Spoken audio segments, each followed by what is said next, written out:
As you can see, our dustbins, we don't have people to clean our places. We're living in the shacks. It's been a while we're living here. They haven't helped us with anything since the floods. They can't even give us equipment or plastics to help us clean up the mess. 2 years and a half now. They say despite their losses and hardship, no government officials came to assist them. Sure, Mama. It is what it is. We have to live with it. And even if there's no way we can go to cry or say, guys, we have a problem here, come help, and all those things. The severe storms caused extensive damage to infrastructure, including roads, bridges, and electricity substations. 16 people lost their lives, many of whom during a baptism ceremony in the Yukske River. Former Joburg Mayor Mpho Phalatse asked for a local state of disaster to be declared. It's now in the hands of the province, with the classification of the flooding and damage as a provincial disaster. We needed to ensure that at the time when we submit information, we've touched all the areas. This amount of money that I'm talking about comes from what would have happened in the Soweto, what would have happened in Sidibeng, what would have happened in the West Rand, in Tshwane, and Ekurhuleni, all the incidents that are linked to the floods. And the estimated cost of repairs is inching up to R500 million. All the organs of state in the province would be mobilized together to ensure that they make a contribution towards the amount of money that, because when we quantified it in terms of rent and cents, and what the information we have now is that we're going to need 486 million to deal with the disaster. The National Disaster Management has classified the province as a disaster area. The classification of a disaster is done in terms of Section 23 of the Disaster Management Act, and that is to confirm or determine the occurrence, whether it falls within the disaster management definition as outlined in the Act. And that is the responsibility of the National Disaster Management Center. Only once an occurrence or event has been classified a disaster by the head of the National Disaster Management Center is the Premier then empowered to declare a provincial disaster. 2 months after the destruction, authorities have been urged to move swiftly to remove the red tape bogging down the processes of releasing much-needed funds. The Executive Council of Gauteng, led by Premier Panyaza Lesufi, should then receive a report, which report they will receive from ourselves, and we will motivate to the EXCO why we think the province must be declared a disaster area. And while authorities mull over the report, affected communities will have to wait even longer to get the help they desperately need. Nozintombi Mia, SABC News.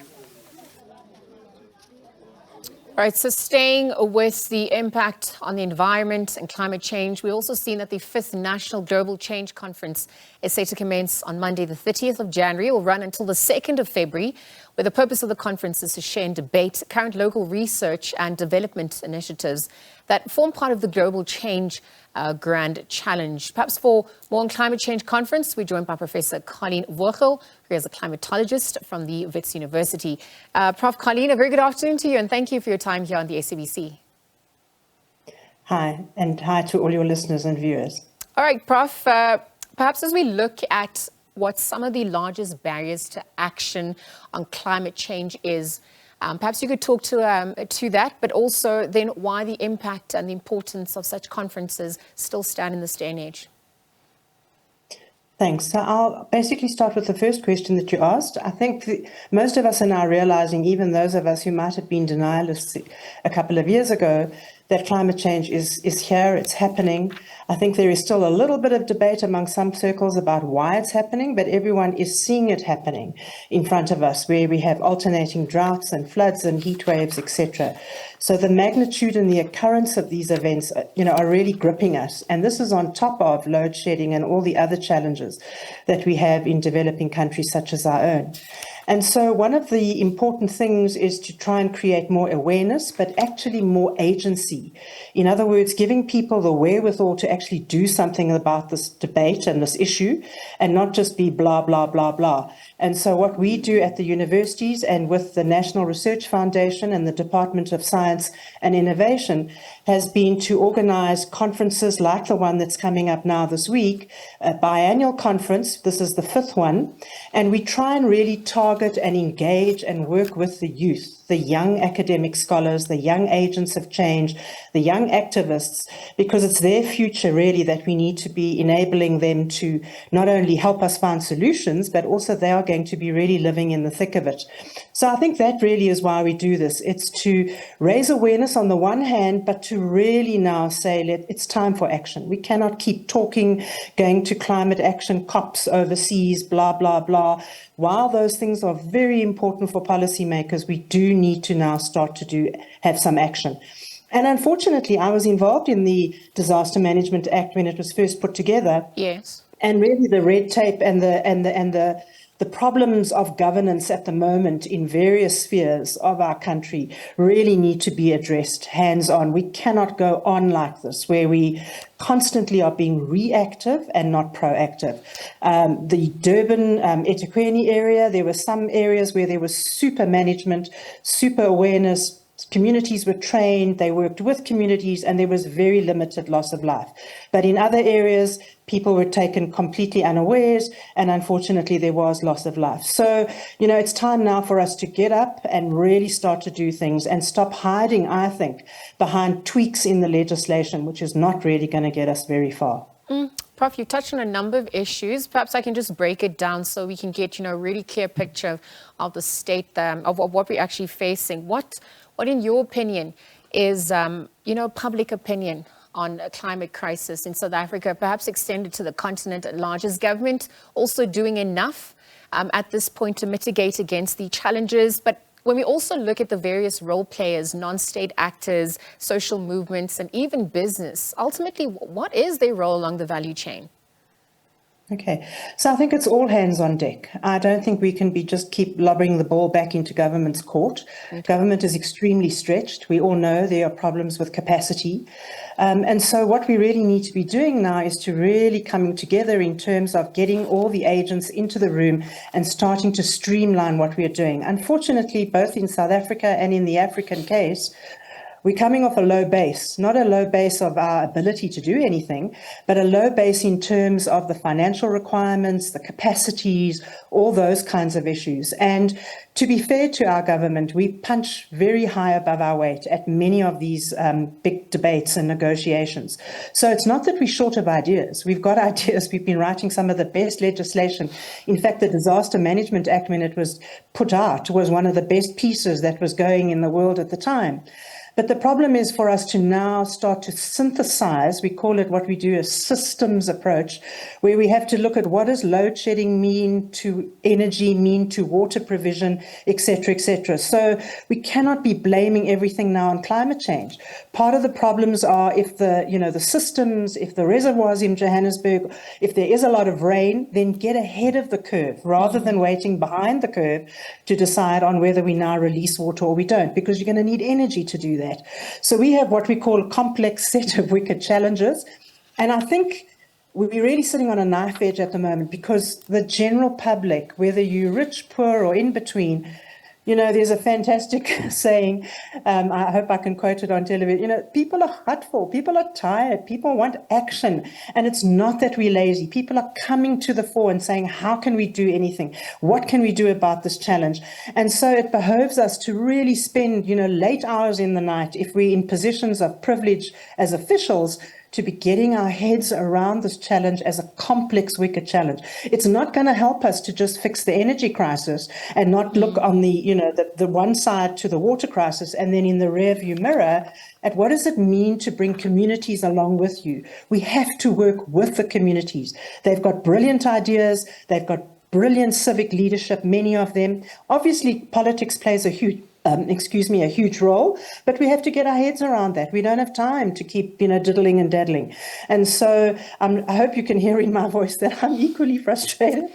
but I'm equally passionate to put hands on deck. And at the universities, the students are there. And that's why we have this conference. Yep.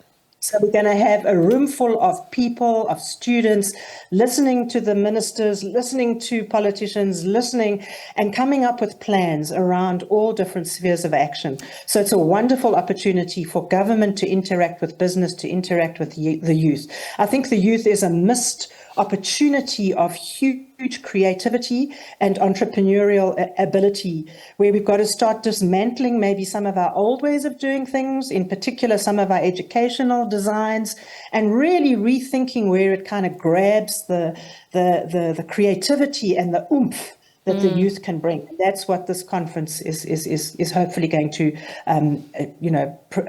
shadow, not only on the stage, but also across various workrooms and little mini conferences. Prof, what do you think are the effects of inequalities in mitigating against climate change? Because obviously climate change tends to exacerbate the issues, but also create new ones. In the same breath, we have to obviously compare urban to rural areas as well. And we've seen, the economic existence even, or logic for the existence of towns to date is going to have to be relooked at with the increase in urbanization, the water issues we've seen in South Africa, in the Eastern Cape, in the Western Cape, agriculture at large. So how would you weigh in on that? Well, that's, if I had the answers for that, I wouldn't be a professor anymore, and I'd be sipping a cocktail in the Bahamas maybe. But no, I mean, that's the bottom line. And that's why we call everything that we're doing at the moment, we've got to keep this eye on the just transition, on the justice issues. And unfortunately, what I keep saying to many people is that they are there in front of us. We've got the wherewithal. We should be doing the development anyway. We've got the legislation. So if we were doing what we're supposed to be doing with, a fair good amount of goodwill, but also with good successes, good monitoring, then the inroad into the bigger issue, which is coming onto the stage, would actually be, I think, starting to get smaller and smaller. But I agree with you, absolutely. We cannot lose sight of the injustices. And then those of us who are in privilege, and there are many of us who sit in privileged positions, need to activate ourselves. We need to use our voices. We need to be standing together, working. That's why I spend a lot of my time now is working with young coalitions and cohorts of actors, helping them to get ideas together, helping them to take that to the city. We actually helped the Johannesburg city write a climate action plan. Now we're going to be, in fact, talking with the city this week to try and see how can we get the youth engaged to actually start implementing parts of that. But obviously the city is beset with its own struggles, not least leadership. So we just have to keep pressing on. We can't wait until we've got, the mayor that we all want. We have to just keep pushing and obviously moving and keeping right in the foreground those issues of injustices which occur on different scales, from inside a household to outside a household, businesses, etc., etc. Prof, because we know it's not a single policy issue. It pervades all sectors of society, and it's an urgent problem that faces humanity. We'll have to leave the conversation there, but it, of course, continues when it gets underway this week. Let's leave that conversation there. Professor Colleen Worgel, climatologist at the Wits University, chatting about the 5th National Global Change Conference that commences on Monday, the 30th of January, until the 2nd of February. Again, thank you very much to her for her time. In other news now, we've seen consumers say that they can barely keep up with the rise in debt servicing costs. This comes over and above the continued rise in the price of some goods and services, and with wages not increasing in many instances, this is making ordinary working people's quest to live a basic life rather difficult. Now, the Reserve Bank upped interest rates another 25 basis points last Thursday, taking the repo rate to 7.25%. The jump in interest rates from the start of the rate hiking cycle in November 2021 to now has been stark, up 375 basis points or 3.75 percentage points. This is a material increase for heavily indebted consumers. With the double whammy of the rise in the cost of living and higher interest rates, consumers, particularly with unsecured loans, which tend to bear a higher interest rate, have come under pressure.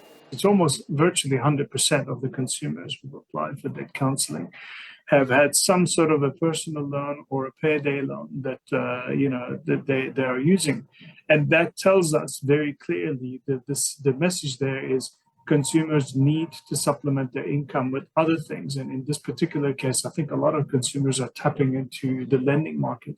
Shelby Mora works for a cosmetics company as a sales assistant. She says the higher cost of living as well as higher interest rates are causing serious financial strain. Being a single mom to twins, it definitely affects my life. I recently got a car, so obviously the interest on that is going to go up. So I'm going to have to cut down, not going to be able to enjoy like simple luxuries because unfortunately you have to pay your debt off at the end of the day. As working class people, a similar message was echoed by her colleagues who said that it was hard to keep up with the piling cost pressures. Before you would buy things with ease, now you have to buy in moderation, because you need to think that money is moving fast. It ends quickly. You might have something in your account, but immediately your debts start kicking in. You are left with a low balance, and that is a struggle. Once you start to get into a shop, the things that you used to buy them for a lowest rate, now they are triple. So it's more like some of the things when you've got in the trolley, you need to make sure that you make a list and of the amount, because some of them you'll never be able to buy. The sentiments are clear from ordinary working South Africans. They're barely able to keep their heads above the financial water. And yet things are set to get even tougher. Higher fuel prices are expected for February. And come April and July, depending on whether you're an Eskom or municipal customer, households and businesses will be clobbered with higher electricity tariffs. And if the Reserve Bank still deems the inflation outlook to be on the high side, it may hit us with yet another interest rate hike come March, albeit at a smaller increment than those 75 basis point increases of last year. And cliché though it may be, South Africans need to continue to keep their seatbelts fastened because the ride remains a tough one. Nampumelelo Siziba, SABC News, Johannesburg. All right, so on the back of that, we're inviting you to call us on 011 714 0677 or 011 714 0678. Please share with us how and what measures you'll be putting in place in order to deal with the expected petrol price increase that is set to take place on Wednesday. That number is 011 714 0677 or 0678.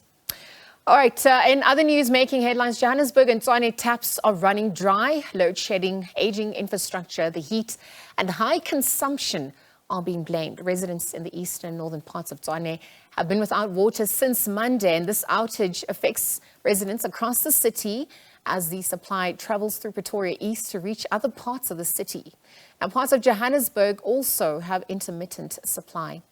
SABC News reporter Nozintombi Mia has more details on that story. It is a scorcher out here in Tshwane, and this is what we've been seeing over the past weekend: high temperatures and very little water. And the problem really became exacerbated from about the 19th of January when Rand Water started implementing water restrictions because the water reservoir levels were quite low. And to speak to me a little bit more about the areas affected in Tshwane and what contingency measures or measures are being put into place, I've got here with me the MC for utilities here in Tshwane, who's really been quite on the ball about this issue, Mr. Daryl Johnson. Daryl, thank you so much for joining me. It's been a scorcher since about the 19th.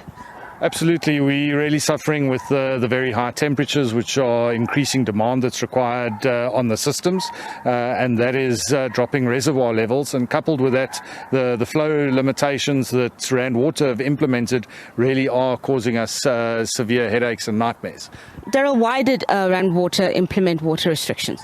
Their indication was that we were exceeding the usage agreed to in October when we last experienced a similar situation, and that we had exceeded those and they needed us to reduce our daily consumption. We have worked to do that by adhering to those limitations, but the problem is that it's a very delicate system, and at the end of the day we start running out of water in various places, and we need to balance that and just work to that to be able to provide water to our residents.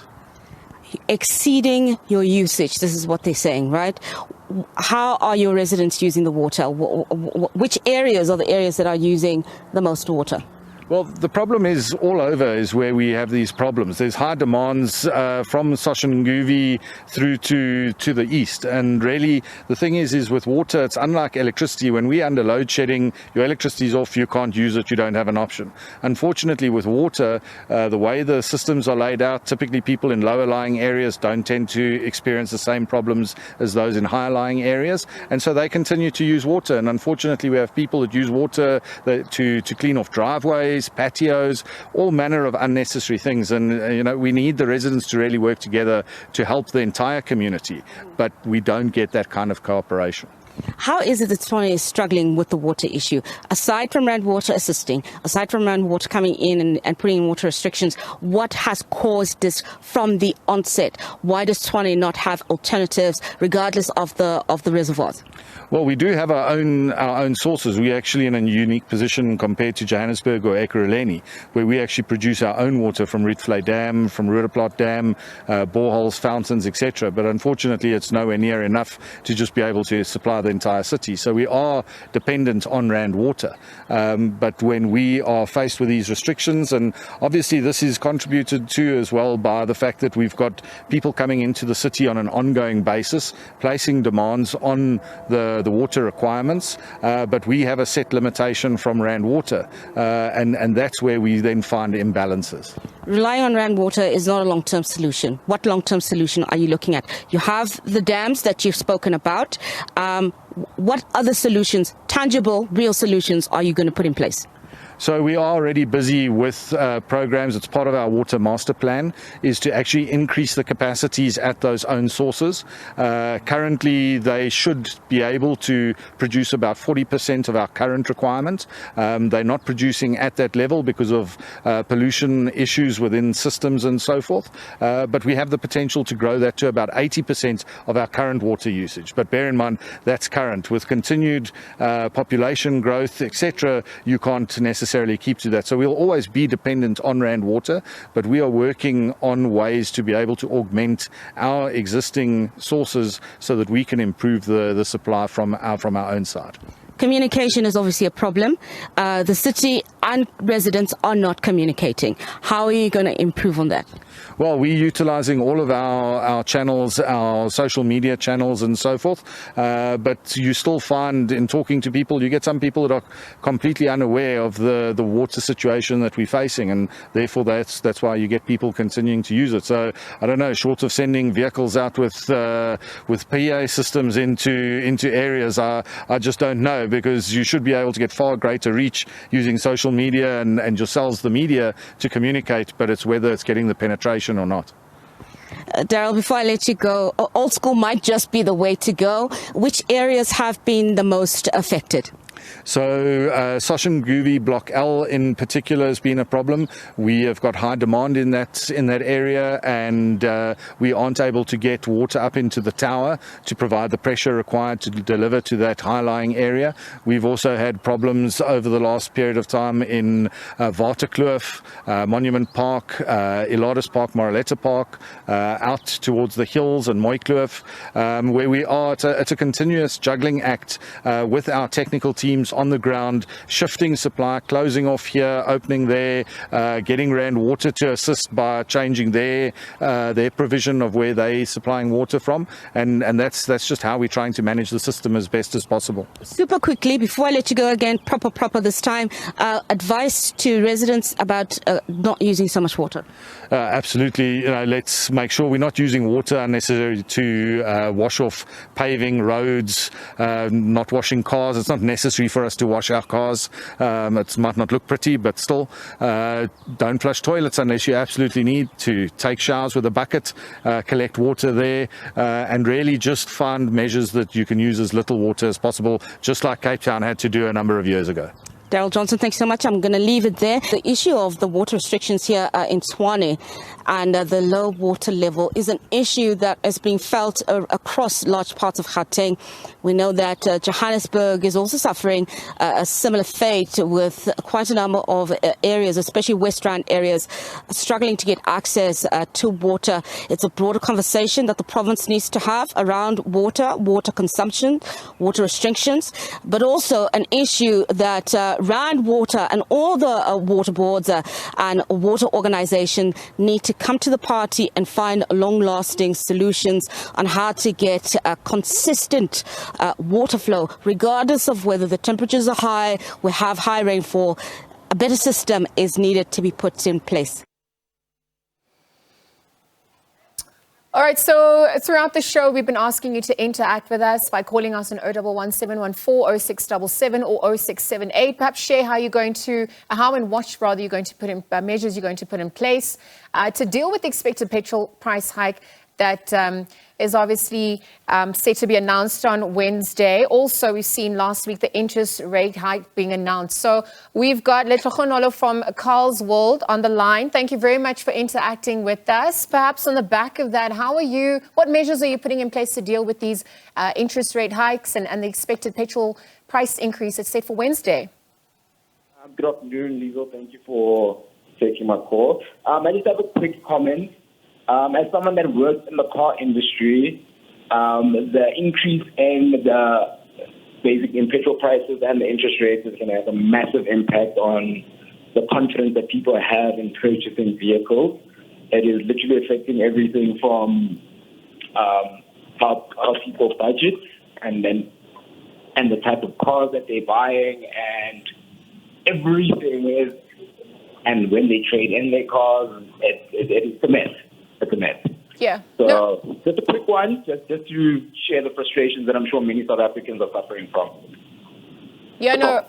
Letlogonolo, your line is a little bit sketchy, but I think we did get the gist of what you're saying. You're absolutely right. With the impact of these interest rate hikes and the petrol price increasing, there's obviously going to have knock-on effects with travel, logistics, budgets at large. Thank you for interacting with us and sharing those sentiments. I believe Lucia from Rustenburg is also joining us on the line.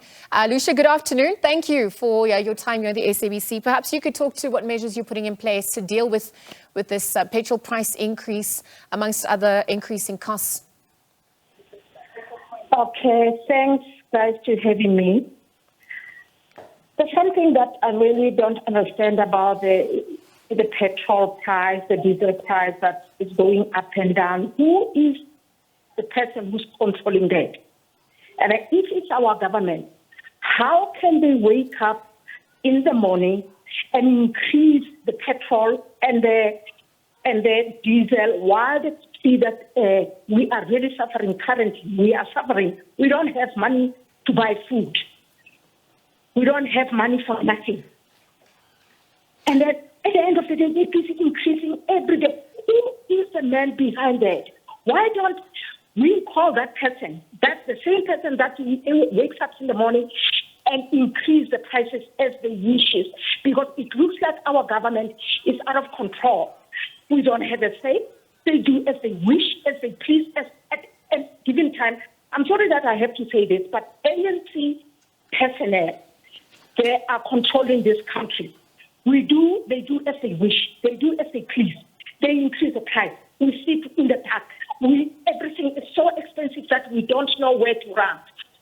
At the end of the day, there is no increase for people when they are working. There is no money. There is no money at all. While you're sitting there, there is no money. Then it's a low shedding. Lucia, thank you for sharing those sentiments. Unfortunately, it's a combination of micro and macro factors that obviously have culminated to this point where we heard that the repo rate is now sitting at 7.25%. But yes, lots of calls, lots of concerns coming through as consumers' pockets tighten. Unfortunately, we'll have to leave that there. Thank you for sharing those your views with us. Again, 011 714 0677 or 0678 is how you can interact with us. Lucia from Rustenburg and Letlogonolo from Carlswold interacting with us and really showing what measures they're going to be putting in place to mitigate against the petrol price increase that's set for Wednesday. This comes on the back of the interest rate hike that obviously also transpired last week. So we'll leave that for now. You can interact with us throughout the show. We're going to take a quick ad break and continue with more news on the other side when we come back.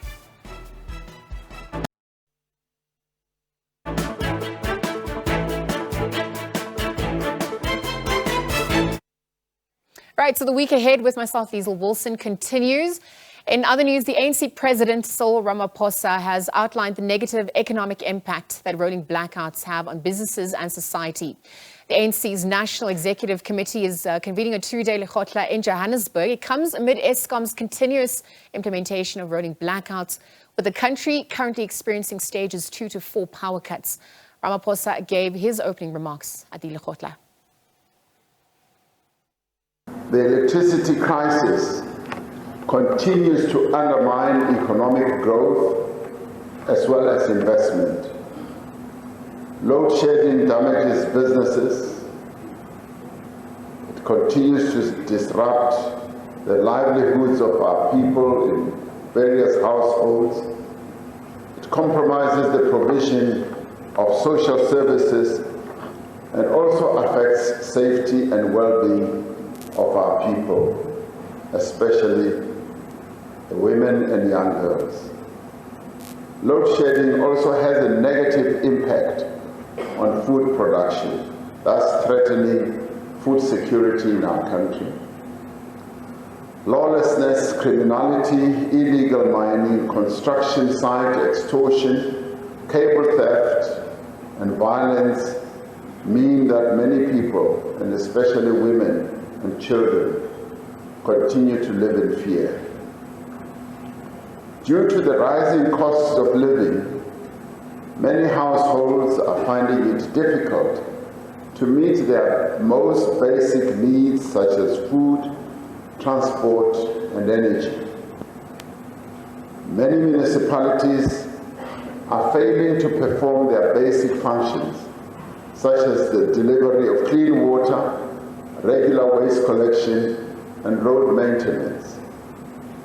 Several communities are severely affected by climate change in the form of extreme weather conditions, such as drought, fire, floods that destroy their homes, schools, roads, and bridges.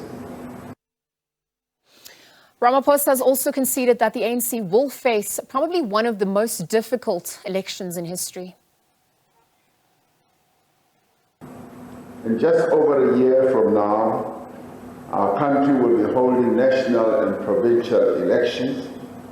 The ANC will then have to engage in probably the most difficult election campaign that we have ever fought.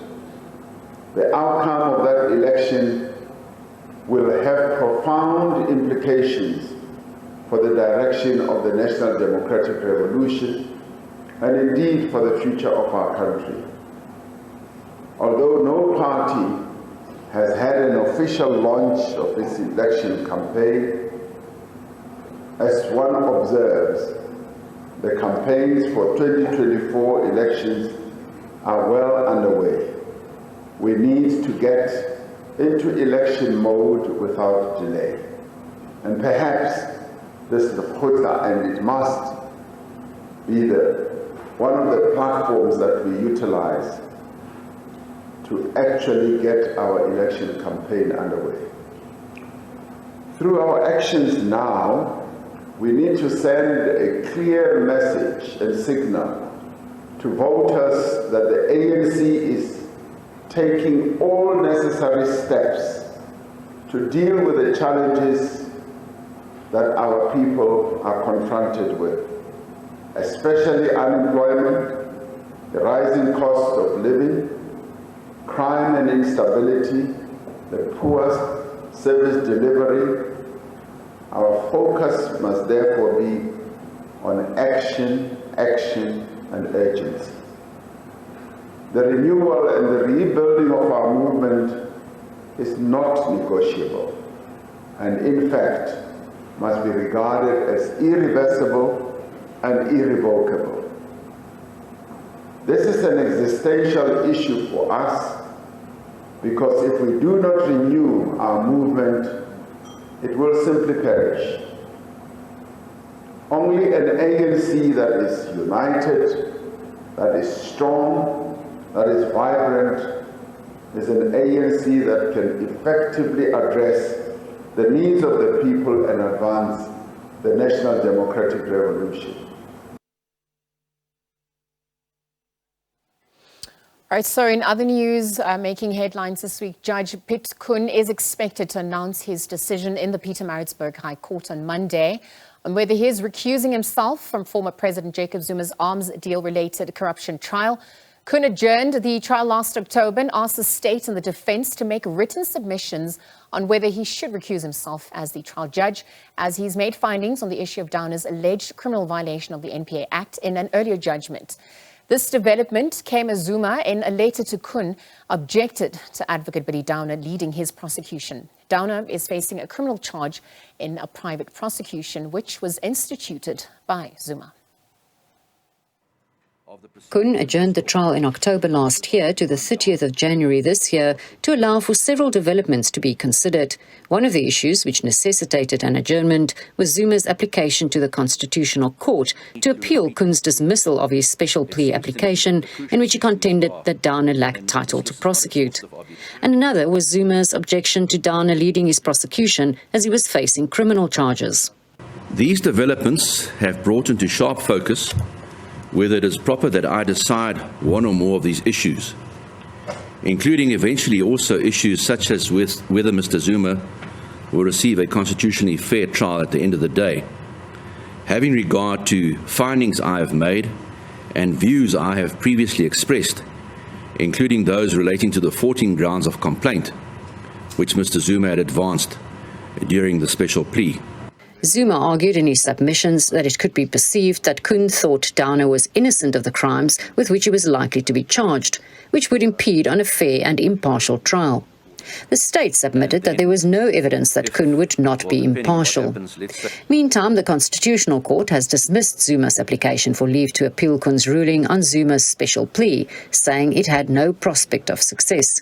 The special plea involved an application for the removal of Downer. This was one of the last pre-trials applications that had to be heard. Koen earlier said the trial was likely to resume only in the second quarter of the High Court term this year due to the unavailability of counsel before that time. But if Koen recuses himself, it would mean that the matter might continue with another judge at the helm. Zuma and a representative from French arms manufacturer Thales, his co-accused, are excused from Monday's proceedings. Renee Heine, SABC News, Durban. Right, so we'll leave it there, take a quick ad break and continue with more news and updates upon our return on the other side of this ad break.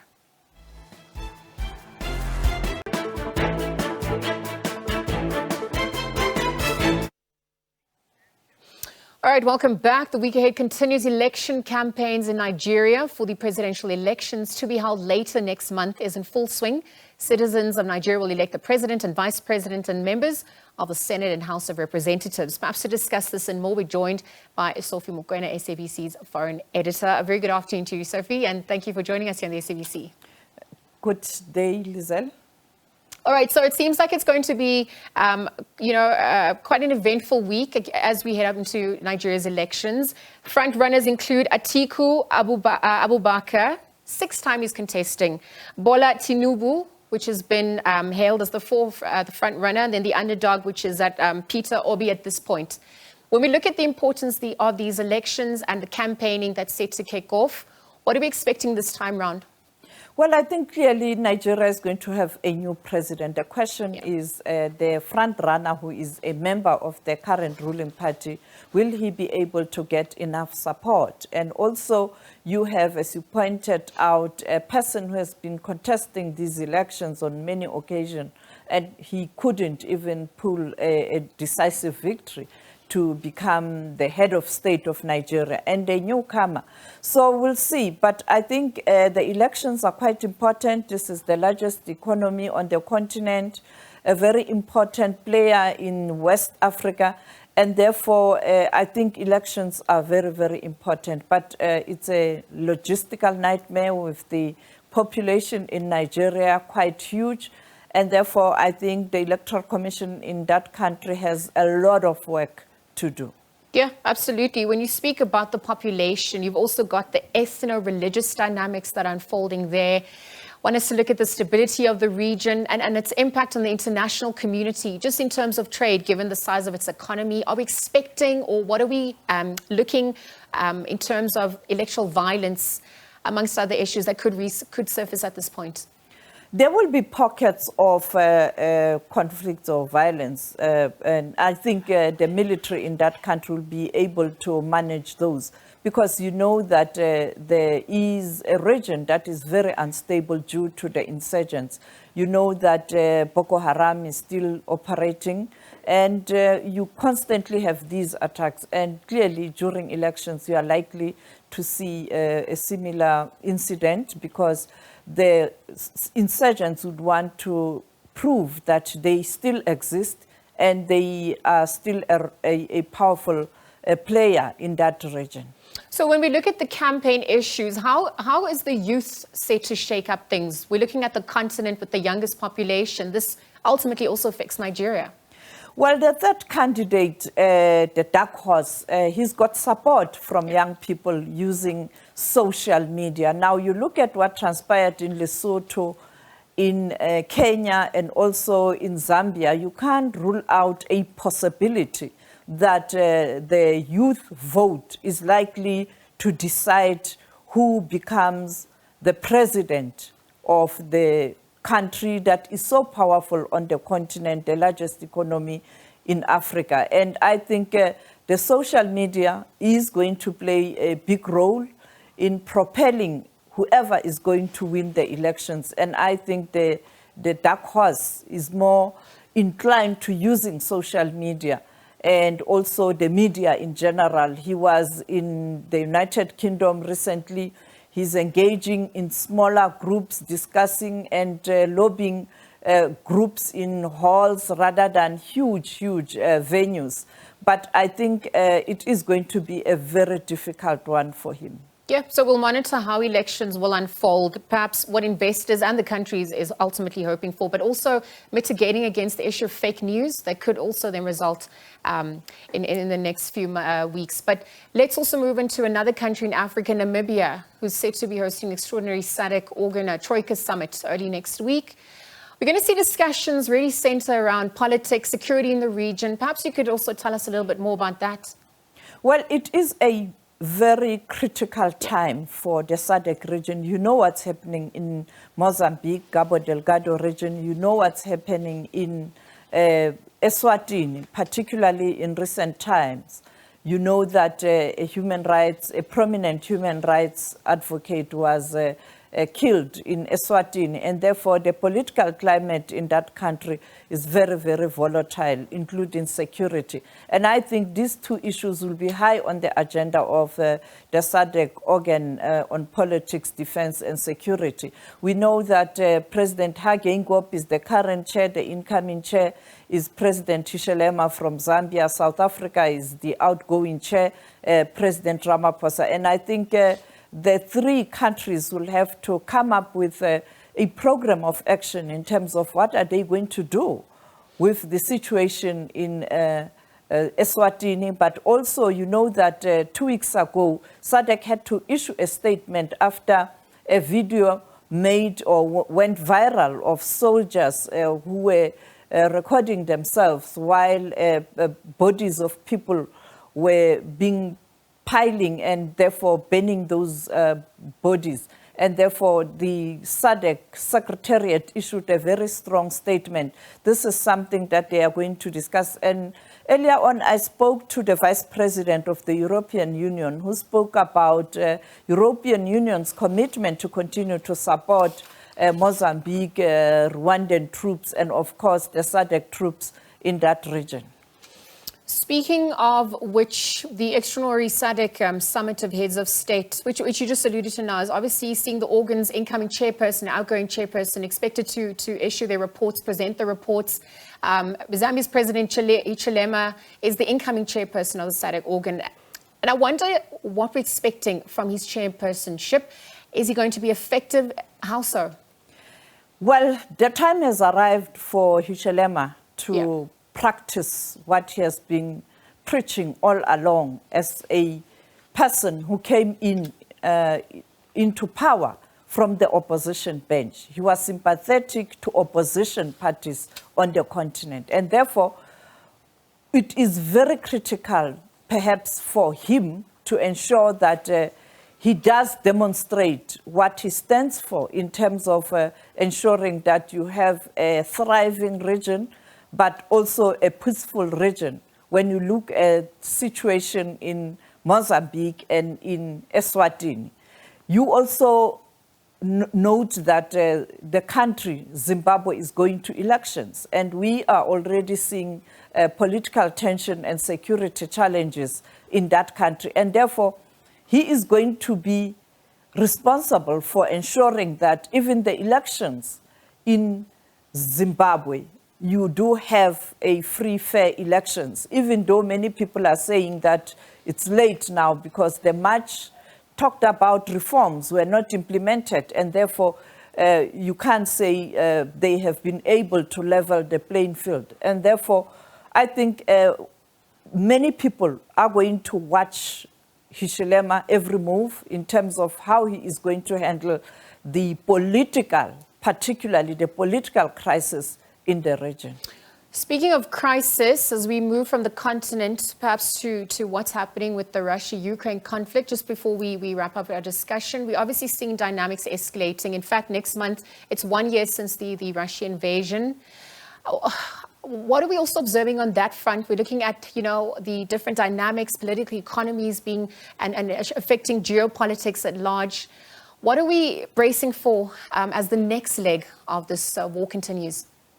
We should brace ourselves for a serious problem in that region. I was talking to the Vice President of the European Union, and I think on Full View we'll have that part of the segment where we were talking about the war in Ukraine. You could see the frustration in his voice, his body language, in terms of that war. And I think with America, Germany, Poland, and the United Kingdom sending tanks in Ukraine, Russia is going to escalate the conflict. And already we're hearing voices from Kremlin saying that, yes, bring in your tanks, the West. Don't forget, we have the more powerful weapon, that is the nuclear weapon. And therefore, it's bad. It's bad. And the sad thing about this war is that earlier on, you spoke about interest rates, you spoke about the oil price and all of that. It is because of that war, because it was immediately after the world was plunged into a challenge due to COVID-19. And when there were green shoots and we were trying to recover economically around the globe, then you have this war. And I can tell you, even us, we really are feeling the impact of this war. All right. Well, it's obviously stories we're going to have to continue to monitor to see the long-term effects of some of these outcomes. But thank you very much for your time here on the SABC with us on the week ahead. Sophie Mokoena, SABC News foreign editor, chatting about the international news diary for the week ahead. We also seen that back home motorists, again, will have to fork out at the fuel pumps this coming week. It's according to the latest data from Central Energy Fund. The CEF's data points to a petrol price jump of almost 60 cents per litre, whilst diesel is expected to climb by around 30 cents per litre. The main driver behind the higher local prices is the rising cost of international petroleum product prices, pushed higher by a stronger global oil price. And perhaps that also answers our question from Lucien Rustenburg as to some of the factors contributing to that. Again, inviting you to interact with us, 011-714-0677 or 0678. Share with us how you're going to mitigate against some of the challenges this poses for you as the expected petrol price increase is set for Wednesday. We'll take a quick ad break and continue on the other side.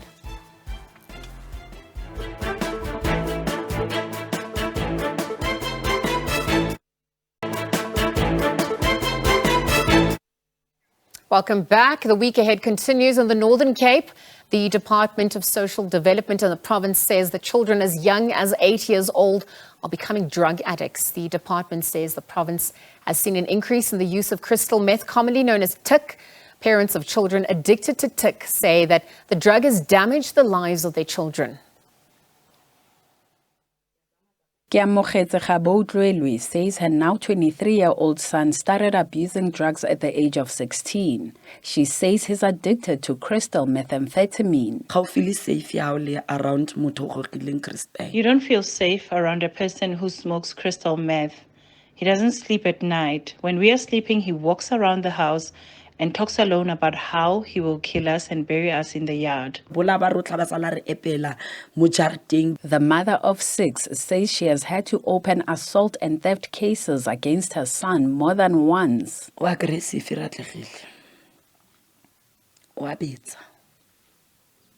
Especially drugs. He's aggressive. He beats us, especially when he's under the influence of drugs. He beats me and his siblings. Especially For her and her children's safety, Gabotlwelwe says she moved her addict son to their vacant family home. However, he has broken some of the windows, filled the house with garbage, leaving a heavy stench. Gabotlwelwe is living with the hope that her son will change. I love him. I want help for him. I want him to stop what he's doing and make me proud like he promised. It's not too late for him to change his life. One clinical psychologist believes that education could help in the fight against drugs. Sometimes people use substances and aren't aware of the dangers of it and the full effects of it and the long-term effects of the substance. So firstly, I think the important thing is to educate people on the different dangers of the substances and to understand what they're actually taking. The Northern Cape Department of Social Development says the fight against drugs cannot be left to government alone. It's shocking that we have recently found that there are cases of children as young as 8 years old being trapped in this vicious cycle of drug abuse. It's not only illegal substances, but also prescribed medication. And that is why we need partnerships with civil society, because it is in communities where drug dealers operate freely. Problems emanating from substance abuse affects not only the individual, the family, but the community as well. The department is also calling on the South African Police Service to work with them by arresting suspected drug lords and peddlers. Meanwhile, Gabotlwelwe is asking parents to stand together and fight for a drug-free future for their children. Nerea Hlakotza, SABC News, Pampierstad, Northern Cape. Oh, that's where we leave it for you today. Thank you very much for tuning in. We are back next weekend. Until then, do stay safe and take care. It's goodbye for now.